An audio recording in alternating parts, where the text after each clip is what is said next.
নমস্কার বন্ধুরা, প্রিয়াঙ্কাস চ্যানেলে আপনাদেরকে স্বাগত জানাই। আজকে আমি চলে এসেছি ট্যাংরা মাছের পাতলা করে ঝোল নিয়ে। মানে এটা বাড়িতে তো আমরা কম বেশি বানিয়েই থাকি। তো আমি এটা বানাচ্ছি, আমার শরীর ঠিক নেই, একটু হালকা করে ঝোলটা বানাতে চাইছি। এখানে ওই 350 গ্রাম মতন ট্যাংরা মাছ নিয়েছি। 3 পিস আছে, একটা বড় পিস আর দুটো মিডিয়াম সাইজের। তো সবার আগে এটা আমি মার্কেট থেকে ছাড়িয়ে নিয়ে এসেছিলাম, ঘরে নিয়ে এসে ভালো করে ধুয়ে নিয়েছি।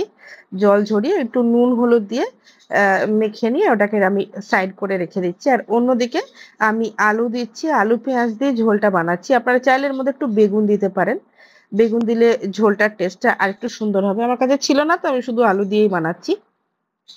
তো আলুটাকে সবার আগে পাতলা পাতলা করে কেটে নিচ্ছি, মানে যতটা পাতলা কাটা যায়, কারণ এটা তেলের মধ্যে সিদ্ধ করে নেবো, জলে খুব বেশি ফোটানো হচ্ছে না।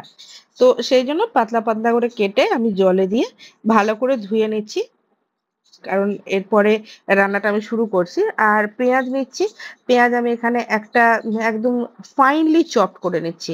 তো কড়াইটা গরম করে আমি সবার আগে মাছটা ভাজছি। এবার ট্যাংরা মাছ একটু ফাটে মনে করুন, সেই জন্য আপনারা চাইলে ঢাকা দিয়ে ভাজবেন। এক পিঠ ভাজা হয়ে গেলে আরেক পিঠও ভেজে নেবেন ভালো করে।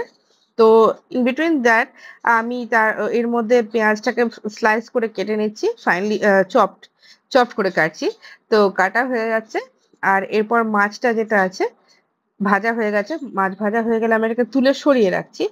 আর পেঁয়াজটা দেখুন ছাড়াচ্ছি। মানে ব্যাপারটা হচ্ছে যে আমার কাছে সেরকম ভাবে কিছু ছিল না, আর খিদে পেয়েছিল প্রচন্ড। তো পাড়ায় মাছ বিক্রি করতে এসেছিল, আমি সেটা দিয়ে তাড়াতাড়ি চটজলদি ওই আর কি ঝোল বানানো। একটু 1 চামচ মতন জিরে আমি জলে ভিজিয়ে রেখেছিলাম, সঙ্গে 6টা মতন গোলমরিচ, কাঁচা লঙ্কা আর পেঁয়াজ। এইটা হলো মশলা। আমি ফাইনলি এটাকে ব্লেন্ড করে নিচ্ছি।